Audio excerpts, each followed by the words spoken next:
Welcome to Season 5 of Far Reach Voyages, where we share our love of sailing and adventure travel.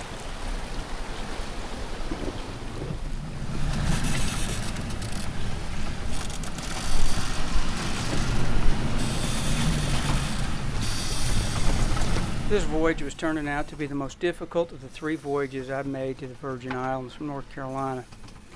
We'd been beset with higher winds and a series of relentless squalls for a large part of the voyage, certainly more than the others.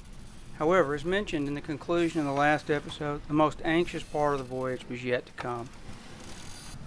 For those viewers familiar with my voyages, you'll remember by choice I carried no two-way communications capability.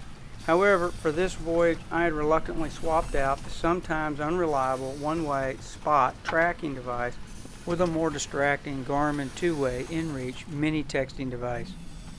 The day before landfall, I'd sent a satellite text to a couple sailing friends who live in the Virgin Islands, and I told them of my plan to cut through the BVI to provide shelter from the expected high wind and proceed directly to the U.S. Virgin Islands. They both immediately responded that under no circumstance should I enter the BVI waters. Why? Well, because apparently, due to the COVID restrictions, the BVI Customs and Immigration authorities were seizing and impounding boats that venture, however slightly, undeclared into BVI waters. Both reported personal friends with boats seized and fines of $20,000. You have to remember, I was at sea without much in the way of facts, but it was an anxious time. I later learned U.S. boats were avoiding beating up the narrow cut that separates the BVI from the USVI for fear of crossing the invisible line separating the islands and having their boats seized. We've always had a great time in the BVI, but they've had many charges of corruption and graft over the years, so I wasn't taking any chances.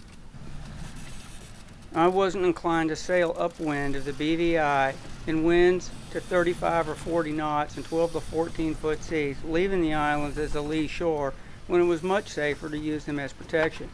But I didn't want to have my boat seized either. What to do?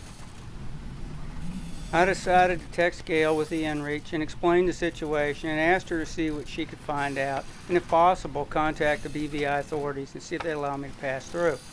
Time was running out as I was fast approaching the north bank of the British Virgin Islands. So what happened, you ask? Well, you'll have to wait, just like I did. About 0540 on 14 December 21.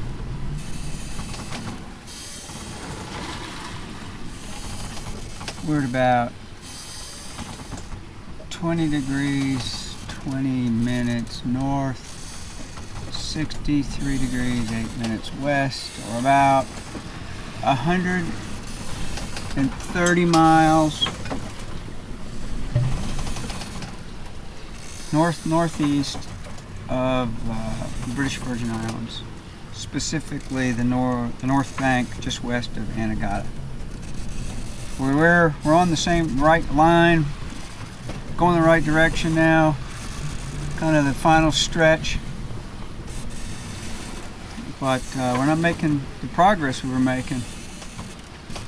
Tearing along yesterday, made 76 miles in 12 hours. And then when it got dark, as I usually do, I reduced sail. But I kept the sail up pretty good until about 9. We got hit by a big squall. Maybe not a big squall, but maybe 35 knots. Staysail, double reef main. And the wind was supposed to stay up to 22, gusting 28, squalls to 35 all night. But after that squall left, like they do, it sucked the air out. Usually it lasts just a short time, then the wind's back. But the wind never really returned.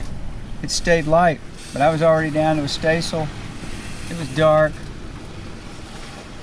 I wasn't real keen on hauling it back up because I thought, well, the wind will return any time now, but it never really did. So we got behind a little last night. And I'll just see what develops here this morning before I think about hauling that main back up. And a broad reach, when the wind is up, it's better really just to have a staysail, a headsail. Too much main will cause the boat to slew around. But if the wind's not enough, then you get less speed.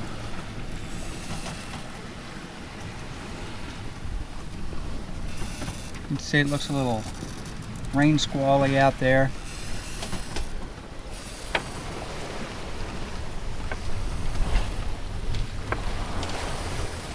Some pretty good waves in here. They're not huge, but they're probably some 10 or 12 footers anyway.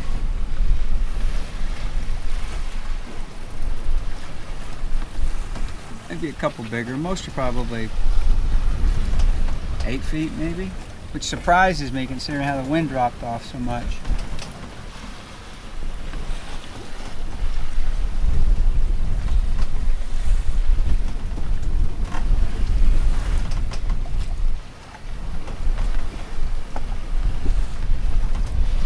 So right now the main is in the gallows, furled. Just to stay so. Hauling us along.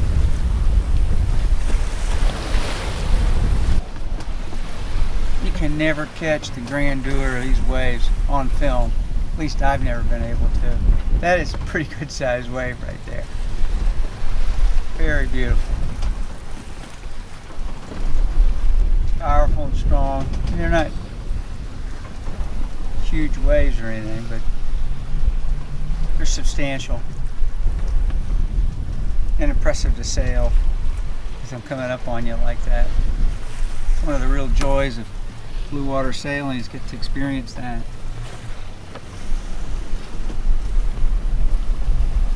Well, that's probably it for now, I guess. Take it in.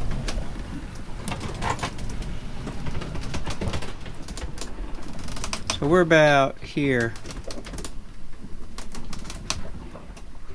And we're just going to follow this line, just similar to my last two trips down. Straight down to Anegada. Wind is moving this way. That puts us on a broad reach. And then just run straight in across Anegada, or not Anegada, but to the west of it. And this big sound is about 250 feet deep. And we just work our way into the U.S. Virgin Islands, as I mentioned before, through the British Virgin Islands. That's pretty much it. 14 December, about 9:20. 120 miles from the North Bank, the Virgin Islands. Continuing to be on a broad reach, which is a staysail. Making 5 to 6 knots. It's not very fast, but it's very comfortable. I don't know if you can see it on the film, but there's a lot of loose sargasso here. Loose, I mean small batches all over instead of huge carpets of it. When you get on top of a big wave, it's really obvious because you can see a lot further. It's like standing on a hilltop right there. You can see out there pretty good.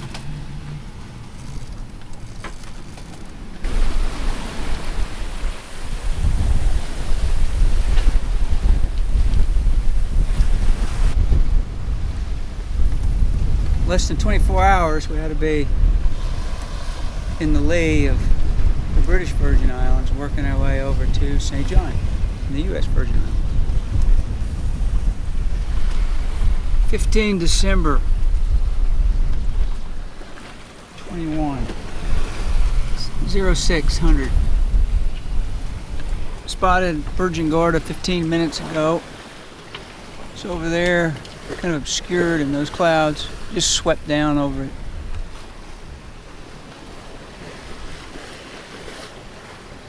Unmistakable hump. We're about a mile from our exact point at the exact time 3 years ago. On the same day, 15th of December. Both times we left Beaufort on the 3rd of December, both times we arrived here on the 15th. Pretty interesting.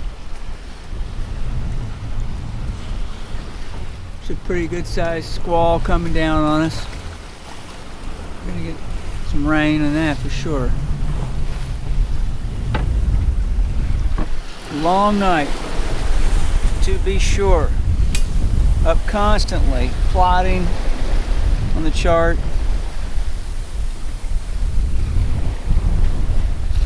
Squall after squall. And that is going to be here in about a minute. About 6:40. And we got chased inside by the squall. Virgin Gorda's over there. And let's see, a few minutes ago, put a speck under those clouds.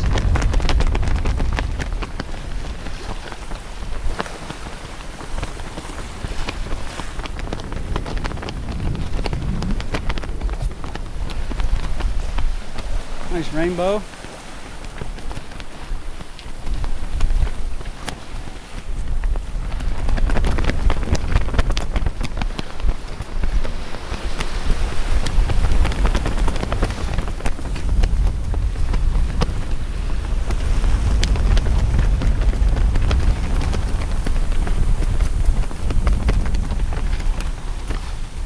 It's like my whisker pole release line's a little loose. I'll have to tighten that off here a bit.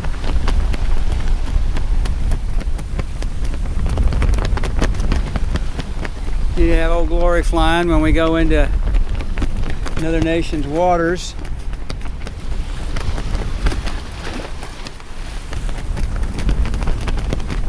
Wind's about 22 knots, gusting 25, 26, something like that. It's a pretty good wind. We're making about 6.5, somewhere between 5 and 6.5, I guess. You slow down when you come off the backside of these waves, and you sort of speed up when you are aimed. Like right now, we're accelerating a little, and then we slow a little.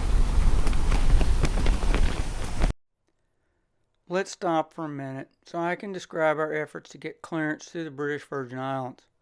The day before, Gail started making phone calls. The short version is, after getting passed from office to office with the U.S. Border Patrol, she called the British Virgin Islands Customs and Immigration Office, and to our good fortune, she got the Deputy Commissioner on the phone. She explained the situation, and he said he would check into it. By the end of the afternoon, he emailed her a letter authorizing me to pass through the BVI without stopping. He reasonably and kindly only required her to email him when I crossed the North Bank and again when I exited the BFI, and to ensure my AIS was transmitting. What would have happened had we not gotten approval? Hard to say. But fortunately, it turned out to be a non-event. Gail gets full credit for working a complex problem in a rapid manner. Her knowledge of sailing, international travel, and just the ability to easily converse with all kinds of people really is a great asset. Additionally, the Garmin inReach worked flawlessly. It played a pivotal role in allowing us to work this problem to a successful conclusion.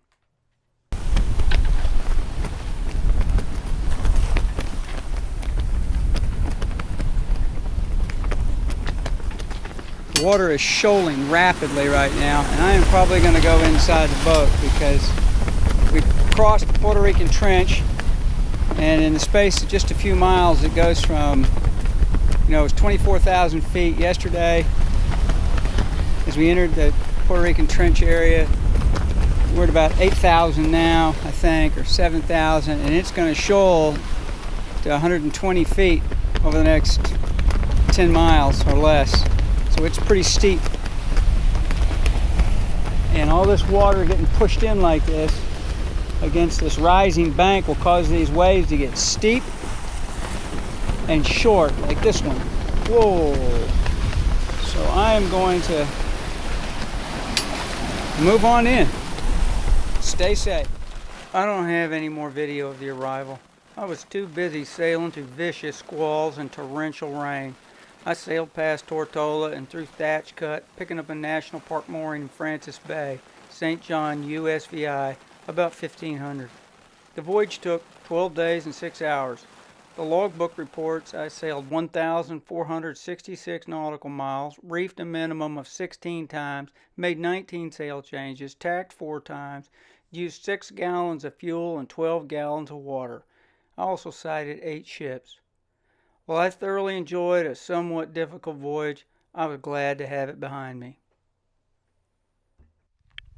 Join me in the next episode as I settle into living in a trade wind tropical paradise aboard the Far Reach.